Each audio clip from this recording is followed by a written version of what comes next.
recording. That's needed. Okay, thank you. Okay. Okay, so Getting those feathers pictures was good fun. Stretching all over. It's good. Lovely feathers, Suresh. They're lovely. That bunch I got was Beautiful. lovely.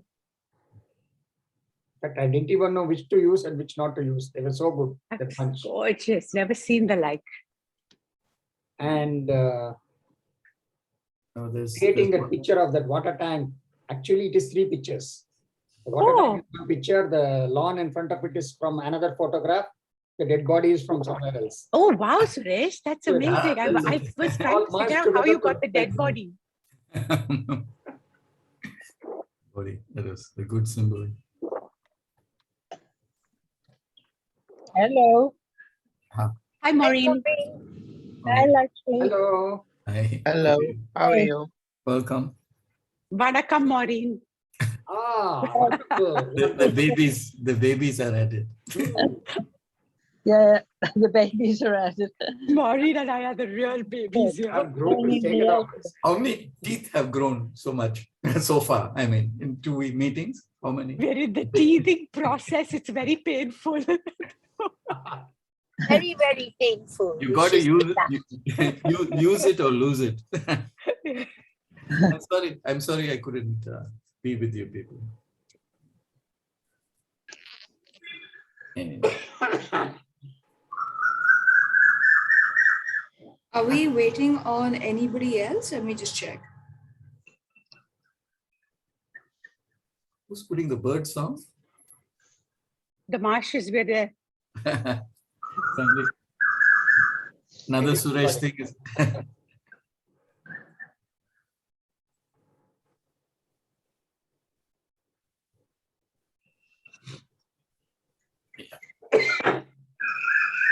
A lot of us. Sandhya Jayachandra.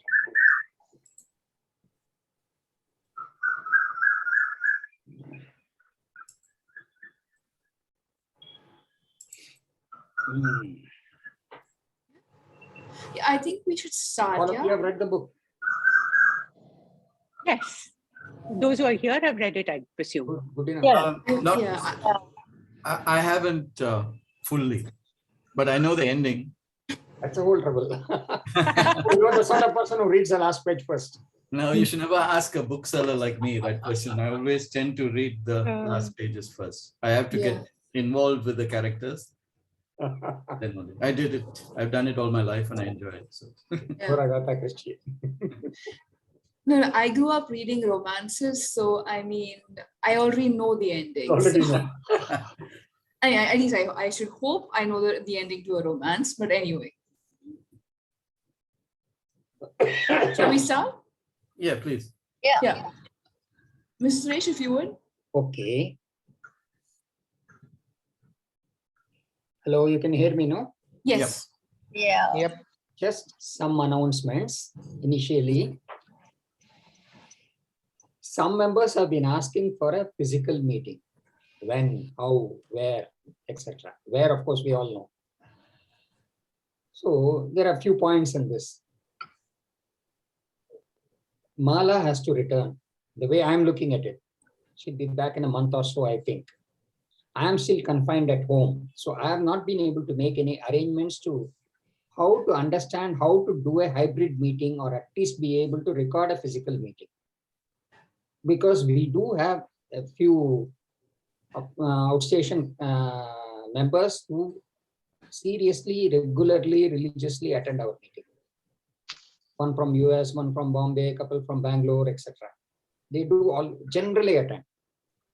So I feel maybe we should try our best to find a way to do a hybrid meeting. Or at least record a meeting that we do physically and be able to present it to them. So since I'm still confined at home, it's taking a little time, point number one. The other point is we have 3 invites. Sri Kumar, then Sundari and somebody else, I don't remember right now. I'm just thinking I mean, this is in addition to what we are meeting as a monthly meeting book club.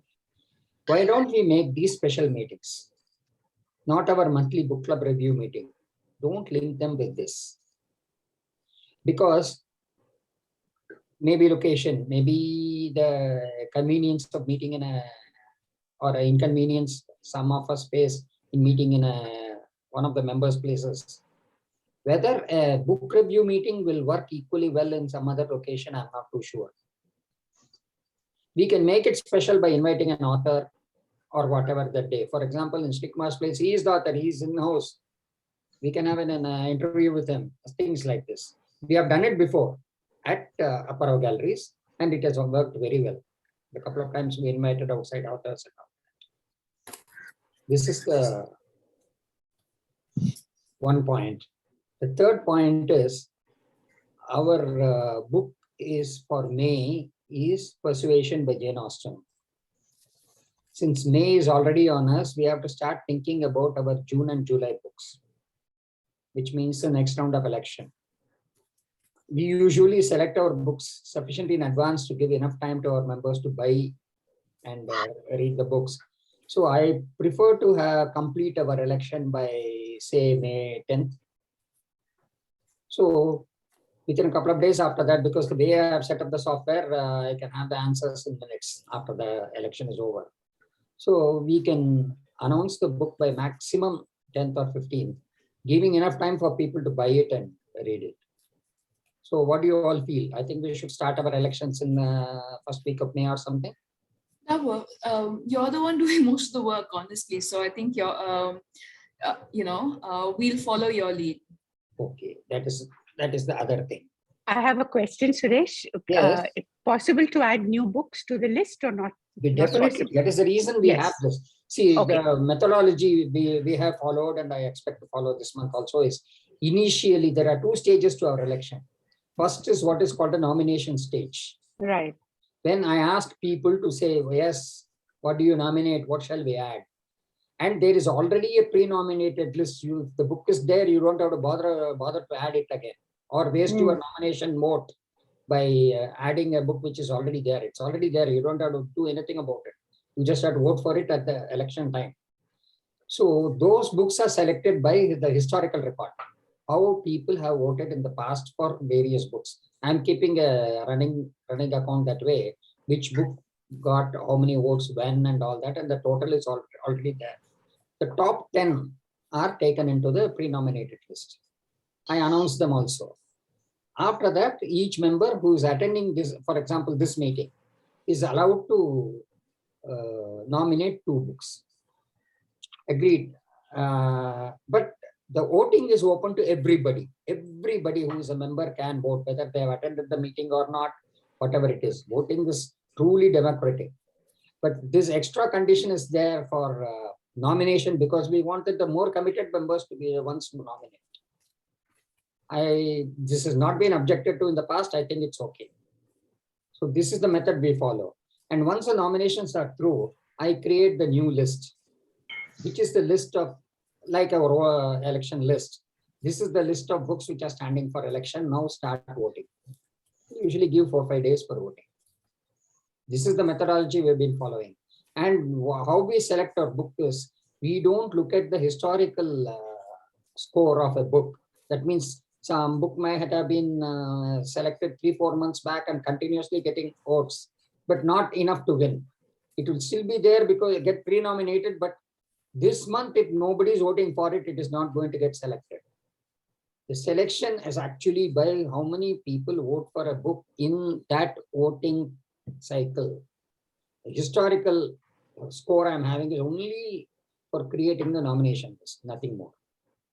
This change was made after a couple of months of our couple of cycles of first voting, because we found none of the new references, the new books which are getting popular, were even having a chance to win because of the huge scores built up by the earlier books. So this is how we have been doing. Till now it's working. Unless as time go, our rules are not set in stone, we can keep changing them. So this is the philosophy, this is the methodology I want to follow again this month.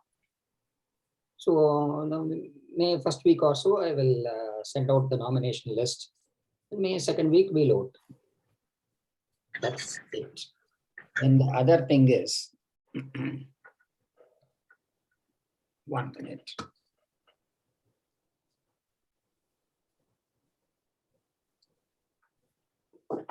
Now, I'll start off.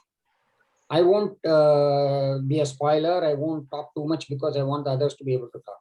When I talk first, it is always the minimum because of that. One, I like the book. One word. I really enjoyed the descriptive portions of the marsh ecology, feathers, other zoological information, etc. Till I joined the book club, most of my reading had been science non-fiction. So it is well up my street. I really enjoyed that portion as much as anything else in the book, including the murder mystery portion. As a murder mystery, the book is well plotted with suspense till the end and unexpected twist, all that goes into a normal mystery story.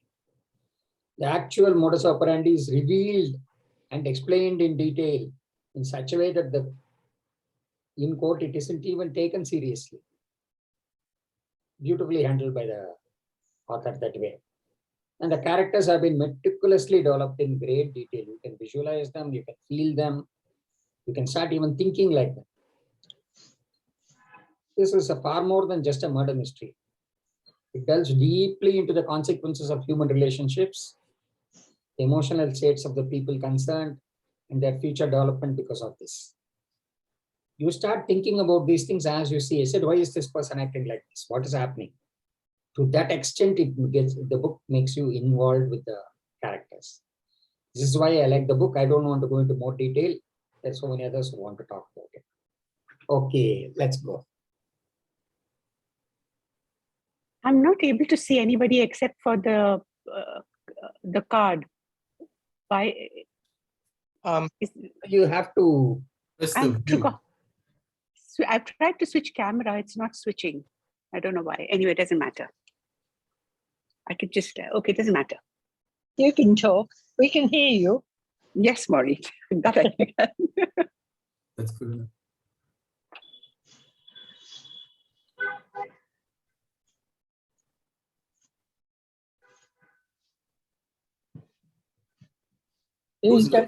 Who's next? Sorry. Who'd like to go, Lakshmi? Sure. The longer or the condensed version, Purva? We don't have a lot time of people limit today, so okay. Go ahead with the It's not longer very version. long anyway. So yes, like Suresh said, I liked it. I enjoyed it very much. So I've divided the review into 4 sections, 4 themes rather. The first is plot. It's simple, slips into the past and present.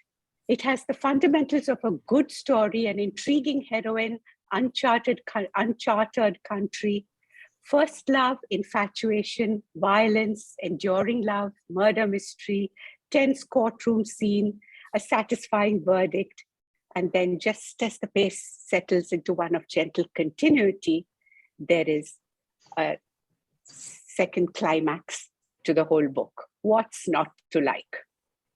The only prerequisite for me was that I had to willingly suspend disbelief, which in no way detracts from the story. Some of the greatest pieces of literature demand that the reader suspend disbelief. What I mean by this is that it seems a little romanticized that a little girl could be left in the marsh to survive and succeed to this extent. Or maybe the parts that she did not succumb to fever or insects, maybe that was left out because it is not pertinent to the story. As I said, it did not detract from the story. The plot is wonderful. Characterization. The marsh girl, whose very name sounds like the cry of a bird. There are, and I quote from the book, there are no layers between her and the planet. That is what I loved so much about her. She's abandoned by family and adopted by nature. She feels the connection that spirituality and philosophy speak about. When her toes crunch the sand, she becomes a part of the earth. When she stretches her thin arms into the sky, she touches the sky. She not only becomes literate, but erudite, a celebrated author. And her fight for survival is in her genes, which makes her do wondrous things, especially the last action, which is revealed in the end, which is poetically revealed in the end. The next is her narrative style. It's beautifully evocative of the marsh. When we think of the marsh, the words malodorous or suction come into our mind. But Delia Owens, through Kia, takes us to a place where the crawdads sing, where fireflies gather in hundreds, where snow geese come in thousands, where centuries-old verdure, both overgrowth and undergrowth, provide refuge, find food for an orphaned girl. This is where the book lifts itself up. There is nothing malodorous about it, but it definitely has suction, sucking us into the pages of its overgrowth and undergrowth, where nature lives in harmony, where nature lives in competition, keeping its secrets to itself, really revealing it only to those who it chooses to reveal it to. The marshland is a link between the sea and the land. And perhaps you will excuse me for being hyperbolic when I say, but maybe the marshes here are symbolic of man, the link between lesser creation and a greater God. We also live in harmony. We also live in competition. We are also very choosy about who we reveal our secrets to. The next is on time. In The Night Watchman, as well as in this, probably this is what fascinated me the most, the way the author uses time. See, English is a limited language, but other languages, Greek, for instance, separates time. There is chronos, which is sequential time, quantitative, and then there is kairos, which is opportune time for action, qualitative. The author delineates time beautifully. Life in the marshes is lived at a slower, less defined pace. One day slips into another, only sunrise and sunset to demarcate it. The other aspect of time, chronos, is what we see by the watch on our hand. Businesses, shops, transport, courtrooms, all open according to a specific chronos demanded time. In the swamp, time is smooth, not disrupted by numbers, unlike what happens in the cities. Nature did not want numbers. And perhaps what is most exciting is the takeaways, I should say. It leaves us with questions, and that I think is where a book really succeeds, when we turn the page and have only questions in our mind and appreciation for the book. Is man inherently good? Does modern civilization blot our copybook? How much of our ancestors do we have in us? Will we kill if left with no other choice? What about judgment? Have we examined our own prejudices against, I quote, the other? Who is the other? Today, it lies deeper than the color of our skin.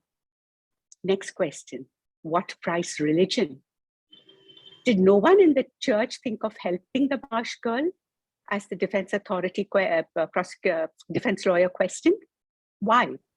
Did they not help because they feared their townsfolk's disapproval? How much do we conform with the world just to seek approval?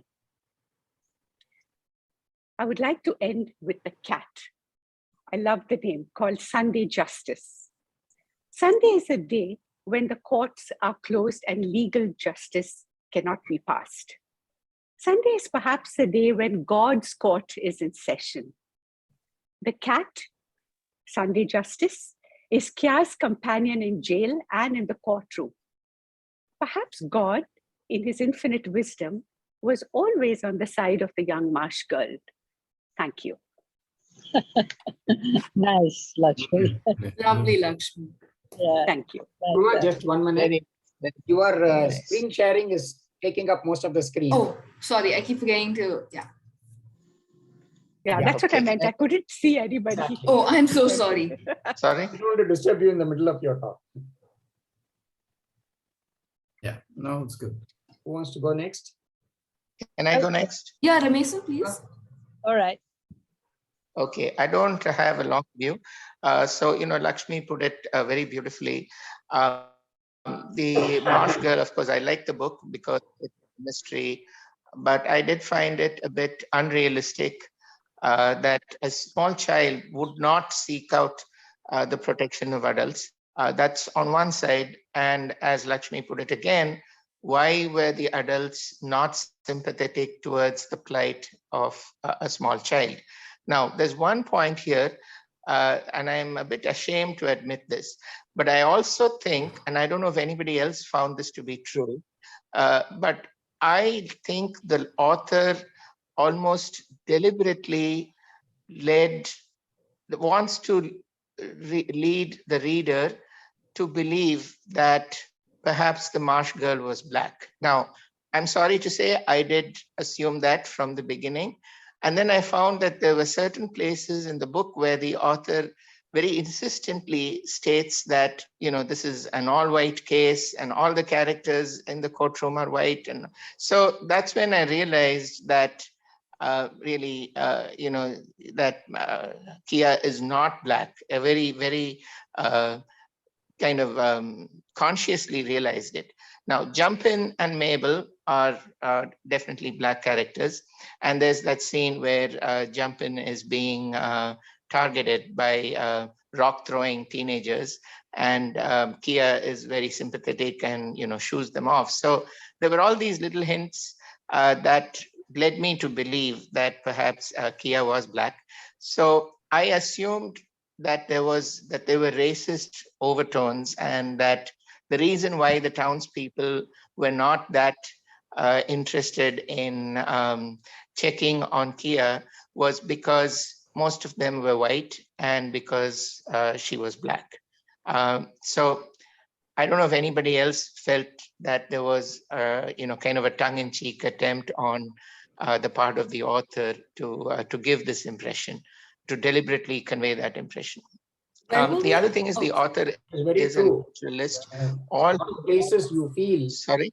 What exactly is the author saying? As you said, because she's trying to misdirect about this whiteness. Quite a few places. That's what I thought. Places Yes. even mentioned Yes. about olive skin. Yes. So there has been a lot of misdirection happening. Yeah. But it doesn't, no, just be, Yes. I don't think The I've reached that courtroom scene yet. Did it explicitly say that Kia was white? Not in the courtroom scene, but throughout the book, Purva, I think there are references to her being white, but you're right. Even I got the impression she's, I don't know if I'm politically incorrect when I say mulatto, if people still use that word, or I'm being wrong in saying it, but you know what I mean. Mixed race, yeah. No, she's not mixed. I She's think not somewhere mixed, yeah. there is a reference to what they call white trash. Mm-hmm. Yeah. Yes, quite right. There were a lot of references because of the marsh background. The entire bunch of people who settled in marsh were practically outcasts. Mm-hmm. That's what the book is. Yeah. Yes. But I remember reading, there's a lot of classism, well, here as well, but also in the States. So I could totally see, the nice people of the town not wanting to help the trashy marsh girl. It's also, since I read the book just this afternoon, there's a clear instance when she goes to a restaurant or something, and there's a hole in the wall for people, for women. Women were not, this is the 50s, right? 1952 or something. But women were looked down per se, and but they were allowed to take away through a hole in the wall or something. And then there's a grand entrance for the men who used to go there and eat or whatever. And she mentions blacks were not allowed in either. She makes it clear in 1952, but towards the end, when I read the last few lines, she says that today that place is open to everybody, because the last one is 2000 and whatever. 9 or something. 2009, but it's open already. It's open to the people. So it's a sort of journey through blackness being backward. And this people who are not part of a majority being looked down. So the marsh people, and you saw how they evolved over 400 years, how she also digs that people claim that Columbus was the one who discovered America. But then she says these people, these dregs were there already living in that swampland where nobody else wanted to, people who didn't want to be found, and there were Confederates or whatever, there were deserters, there were all these people, marginalized people who found the marsh home. And in her wee little 5 years or 6 years, she could emulate what her brother, she keeps on saying what her brother who comes back. Jody. Jody has taught her. She is in an impressionable age where she hooks onto and she makes it clear that everybody is from a different generation in her family. She's 7 years younger. She keeps drumming on that, and that she's taught that the elder people will look after. That's why she misses her mother so much. She always doesn't give up hope that her mother will come back for quite a while in the beginning. And then nature sets in and nature adopts her, like you said. So I thought that was the humanity the author was bringing across. Mission, you haven't finished, have you? Oh, sorry, we interrupted you. Yeah. Oh, sorry, I interrupted you. That's it. I'm making it. I just have a couple more points. The author and her other books are actually serious works of scientific, they're books based on science, books like textbooks or non-fiction. Yeah. So that's why she seems to have such intimate, conservationist. So she has a very intimate knowledge of the marsh. But the other problem I had with the book was the marsh was presented as being very benign. And that is true to a large extent, but there is also the malevolent part of the marsh. There's a mention of crocodiles when Kia is in prison and she's looking out. But other than that, there's nothing about the dangerous creatures that in particular dangerous to a child that would inhabit a marsh. So Kia just seems to magically avoid, snakes and crocodiles and anything poisonous. Malaria and so and all that. That was a bit. You wouldn't have a book. Yeah, exactly. Yeah. So that was the other aspect of it. And of course, Chase, even though he lived in that town, he's very dismissive. Uses his boat a lot. He's always moving around on the water, but he seems terribly ignorant about the marsh. So I think that's just the way the characters were developed. Chase on one hand, and I forgot that other boy's name. Whatever his name is. Tate. Sorry. Tate. Chase is one, and what's the other boy's name? Tate. Tate. Oh, Tate. Yeah. Yeah. Right. Yeah. So that was the other aspect of it. And, the teacher does try, but maybe in 1950s, social services wasn't that evolved or that well funded, but I still think the adults were, particularly uncaring, not just the church, but even people who were tasked with, rescuing children like this. They didn't do their job. And Kia is unusual in the sense that she doesn't want the protection of adults. It's a 7-year-old child would most probably not have such an independent streak. So again, a little unusual, but it was an enjoyable book, and it kept me, on the edge of my seat. So I liked it. Yes. Yeah. Maureen? That's good. Yeah. I agree. I liked it very much. I thought it was wonderfully atmospheric. The marshland, and it was sort of a coming of age story of Kia, who was nurtured and tutored and protected by the marsh. She was probably, having been abandoned by family and community, she had to resort to her own resources, and amazingly, intuitive, and but of course, terrified by the memory of what her father had done to her mother, and obviously to her brothers. So I think that was another reason why she may have eschewed society and not reached out for help, because you would think that as a child, going in to see Jumpin and being seen in the township from time to time, that people would have reached out to her. But ironically, it was the Black community through Jumpin and Mabel who did.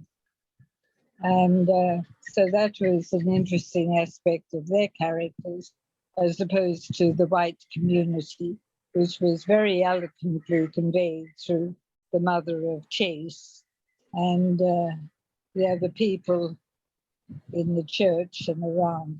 But I enjoyed it enormously, and I found the court scene really quite gripping, just wondering and waiting, and the way they were sort of, the flashbacks didn't really intrude into the continuity, but one was, of course, hoping for the ultimate result.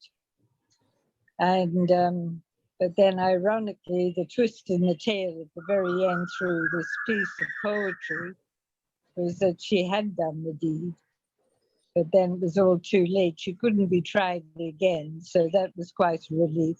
But Kate, you could understand him, having fallen in love with her and then going off to college and then finding that life there, how she would not really fit in because she didn't make herself amenable at all. She really did eschew people. So it was quite frustrating in that aspect. But I did find the scenes of the marsh and the whole ecology just gripping. I really, was totally immersed in that and so visual. I felt, the geese were at my feet and the heron and the feathers. I like those touches of the feathers as a trading game between her and Tate. And, of course, touched with the romance and the mystery and the murder and the whole scene. She had created quite a captivating story, which I thoroughly enjoyed and read it only just in the last few days. So whoever, in fact, it had been a book that had been recommended as another group, and I had rejected it at that time. I just thought, well, I didn't kind of feel like it. And I only picked it up at the weekend, but I'm so glad I did because I think it was a very readable story and very convincing and just one that, I was totally immersed in and what I really call a good read. So thank you. I enjoyed it enormously. It's me. But there was just one point when she was learning the alphabet. I felt very, together with our compatriots in our Tamil class, trying to figure out the consonants and the vowels together. I thought, oh my gosh, and here she is, next thing she's writing poetry and then a publisher. I don't think I'll ever become that in Tamil, that's for sure. Never. If I can even speak, I'll be happy. Okay, thanks.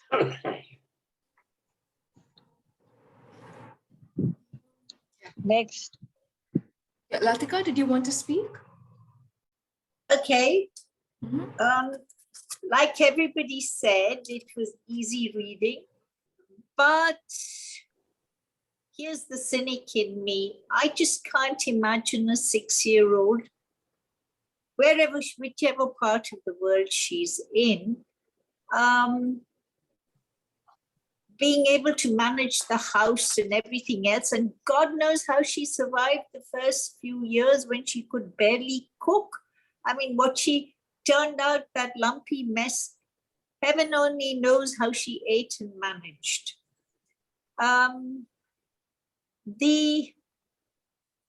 Of course, like they say, the book is all about abandonment, but that's there. Even, I guess, at some point you would say Tate abandoned Kia when he went off to the university, but mercifully, she'd fallen in love with education and continued. That part also I found a little bit of a stretch, that from knowing nothing at all, she's gone into being an expert, a researcher, whatever you'd like to call it. And she's a poet also. So anyway, that's a different thing. But there are two love stories, Kia and Tate, and strangely enough, Kia and Chase. I mean, that was the one that I found slightly bit more fascinating, the way Chase chased Kia down and the way he was able to get her across. And mind you, there was no forcing himself on her at that point. It was only in the next part where he ditches her and then, doesn't have the guts to tell her, and she has to find out by reading the newspaper. And also when he comes onto her saying that it doesn't matter, why not be my mistress kind of scene.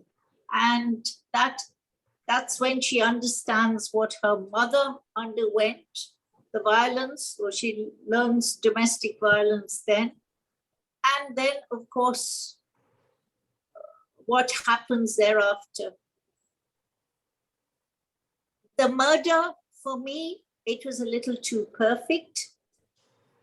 And I think it's the courtroom which really saved her. And that her lawyer, hats off to him, he's the one who really got her off the hook.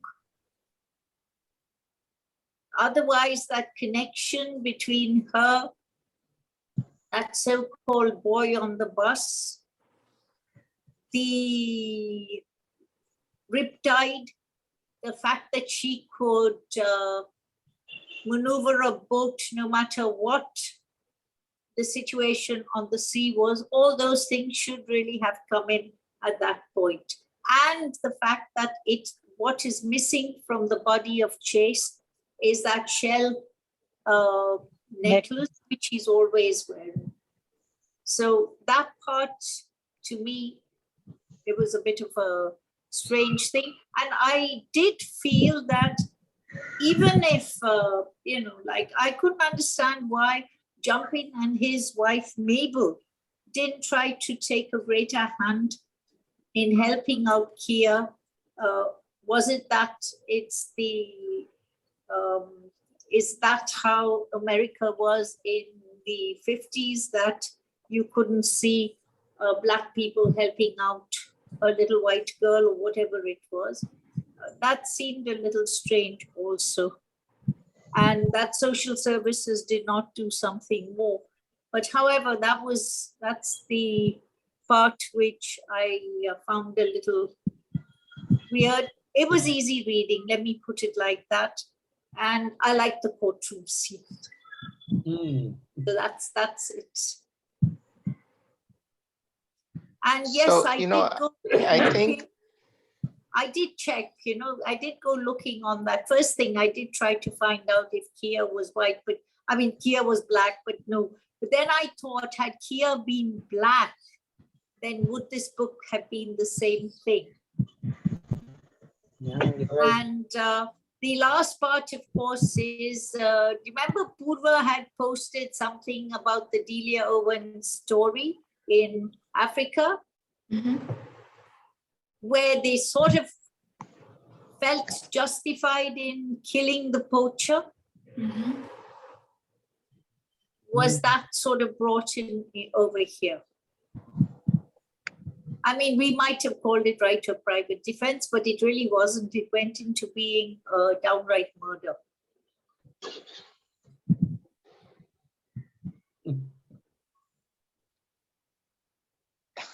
That's the continue coming out. Let it go. Yeah, that it'll always come out.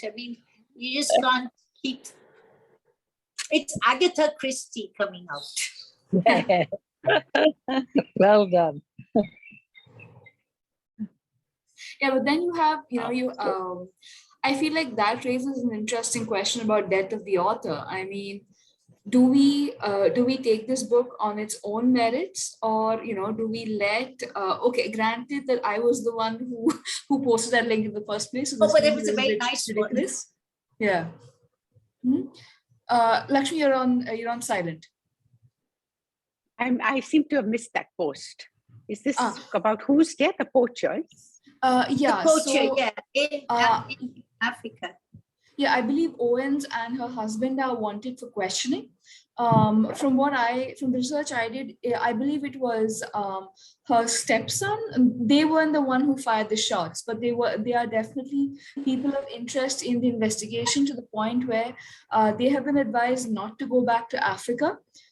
Granted, I don't know how much I don't know how much I trust the actual investigation itself, given corruption everywhere. I shouldn't pinpoint just Africa, but given government's dealings with non-citizens, I don't know how much I trust the actual investigation. But yeah, it's something. It is something that kind of blew up a little bit when where the Crawdada thing blew up as well. Okay. So to add to that, there are two things, that struck me even when I was reading the book. Tate discovers the truth about Kia well after Kia's death. But if he had discovered the truth when Kia was still alive and when they were together, would he have forgiven her? Because at the end of the day, she is a murderess. I mean, it's a very harsh word to use, and we could say there were justifications and that she was unable to go to the authorities and all that. But that is a fact, and the author has kind of glorified Kia to the point that we are very sympathetic towards her plight. And so we don't even want to make such a judgment. That's one point. And I don't know how Tate would have reacted. But the other point is also the mother, Kia's mother.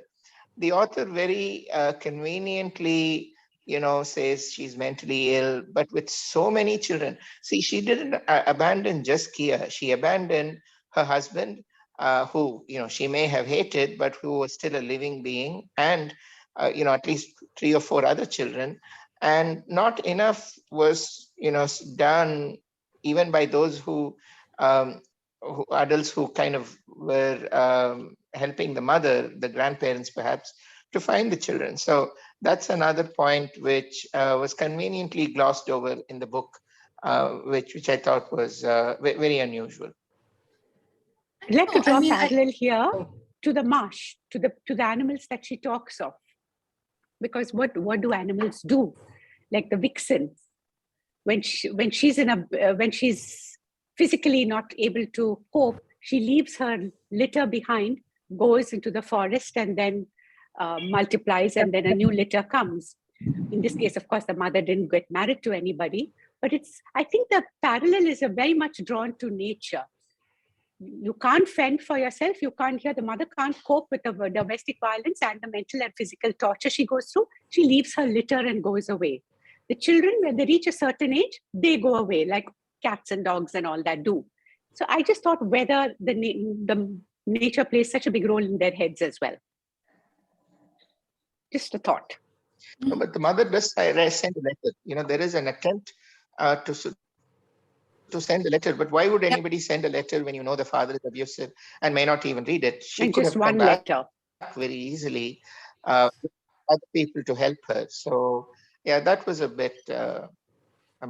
So I think the book is really there are some books, Gun Island by Amitav Ghosh, which we did, was also one such, where the author is using fiction to convey something else. So in this case, I think the author, being a conservationist, wants to highlight nature, the marsh, which most of us in today's world are not aware of. So I really think the book was a contrivance. The story was a contrivance, but the actual content that the author wanted to get across to her audience was about the marsh itself, all the the biology, the naturalist elements. So I think that was the main intent of the book. That is true. It's Definitely interesting more that we're than a murder talking. story. I'm sorry, Suresh. No, go ahead. Okay, I just have one. It's interesting we're talking about the marshes today, because if you saw the papers, Pallikaranai marshes, that is the subject in today's paper, that it's become a dumping ground and that there was also a fire and there were huge headlines about it. Yeah, we could get the smell here at home. Very bad. Oh, okay. Yeah, we could get it. Yeah, it was really, we are quite far away from there, but still we could get the smell, burning smell. What man does to marshes. Yes. What we do to marshes. Sorry, Suresh, you were saying when I interrupted. I'm really sorry. No, it's just that I was just saying this book is definitely more than just a murder story, far more.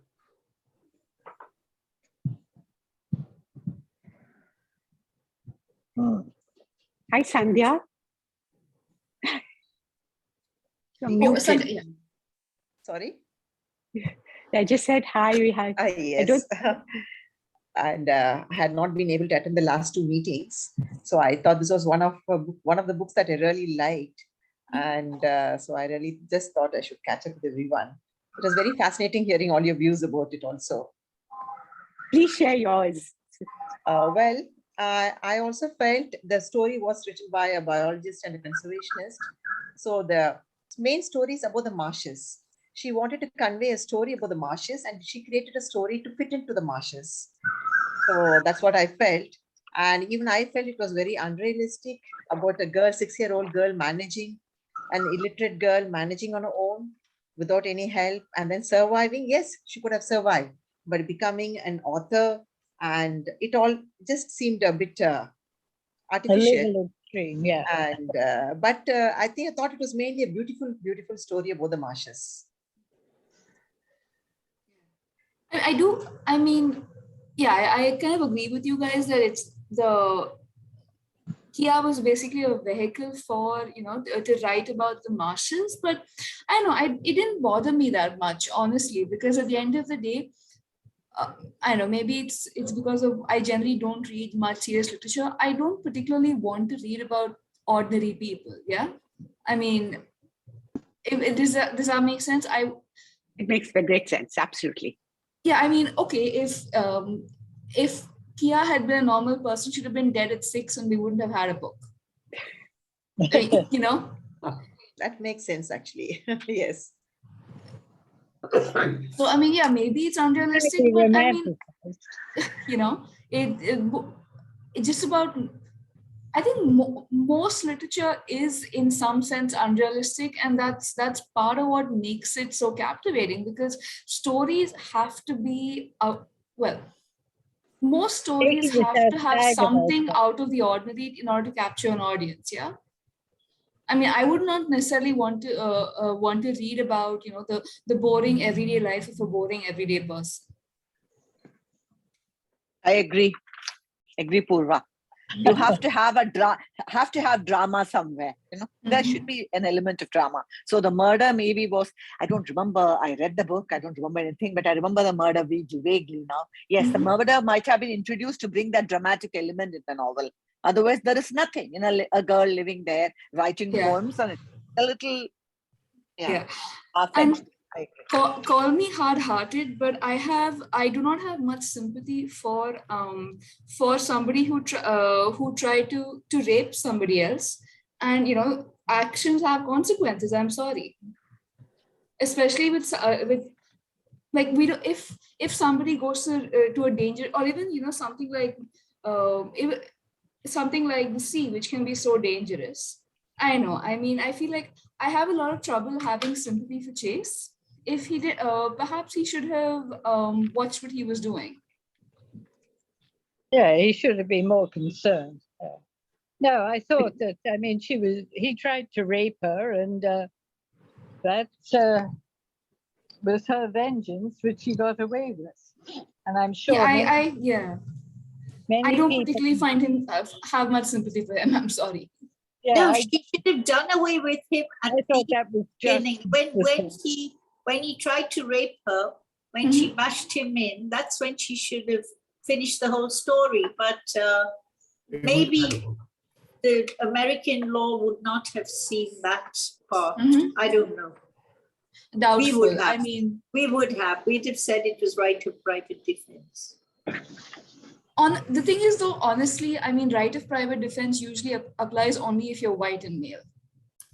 Oh, well, here it wouldn't.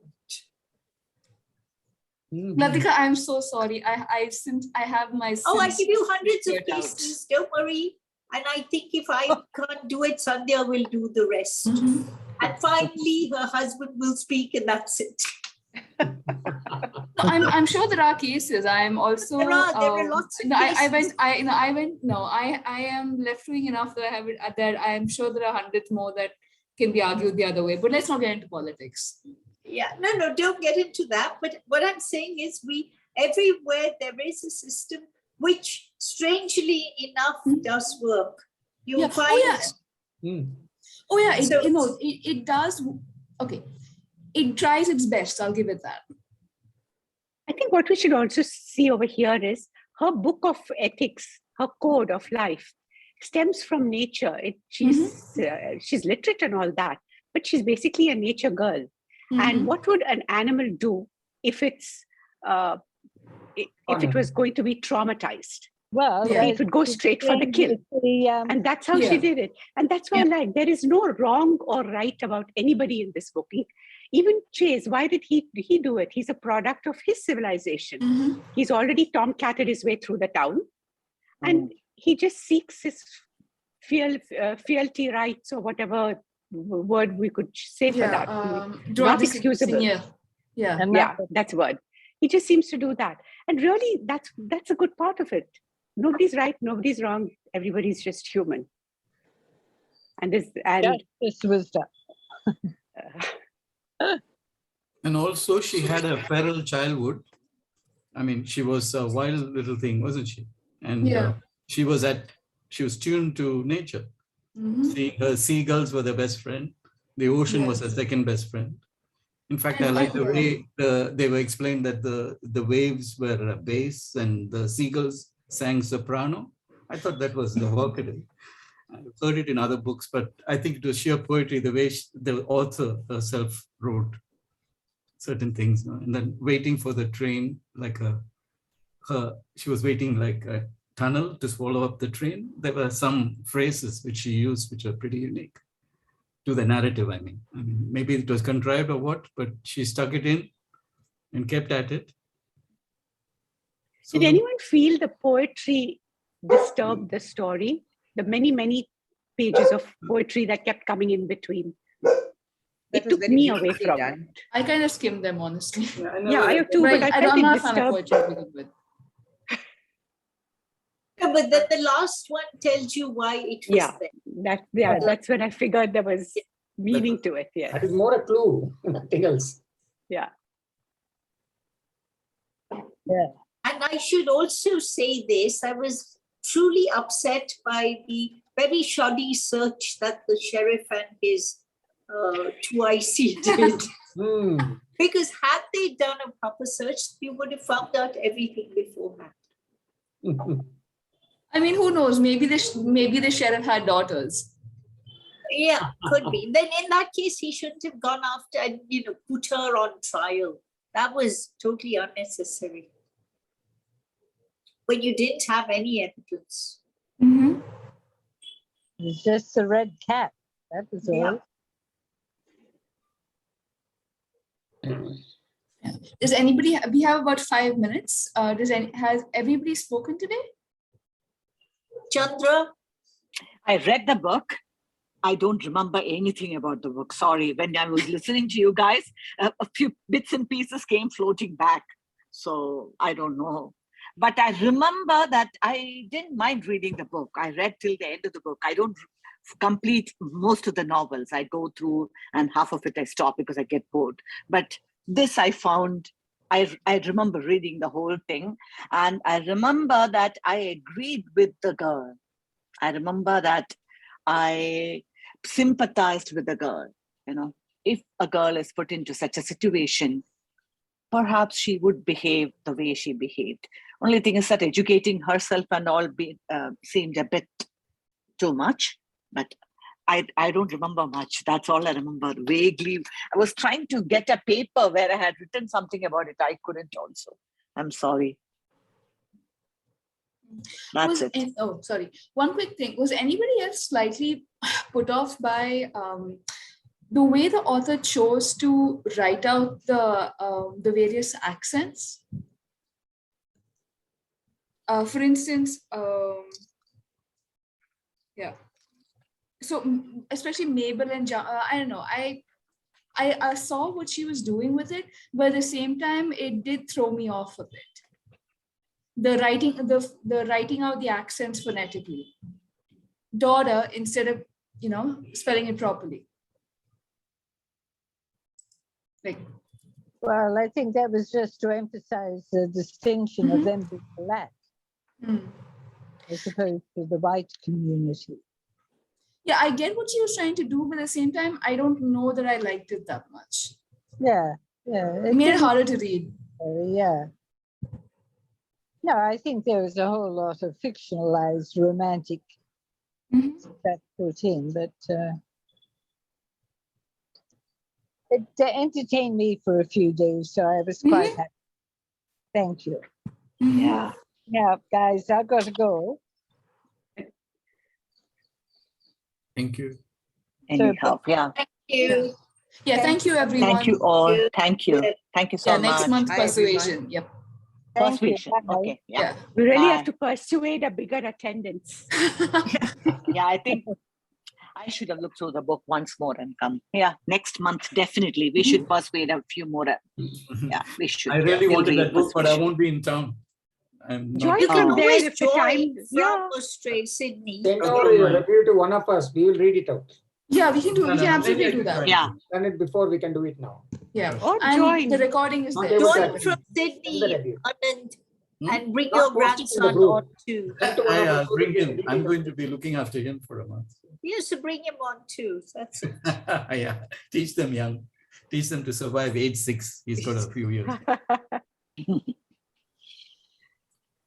Thank you, Purva. Okay. Thank you, Thank everybody. you, Bye. everyone. Thank you See you next all. month. Thank you, Yeah, see you Suresh next and month. Purva. Bye. Thank you, Bye. Purva. Without you. Bye all. Bye all.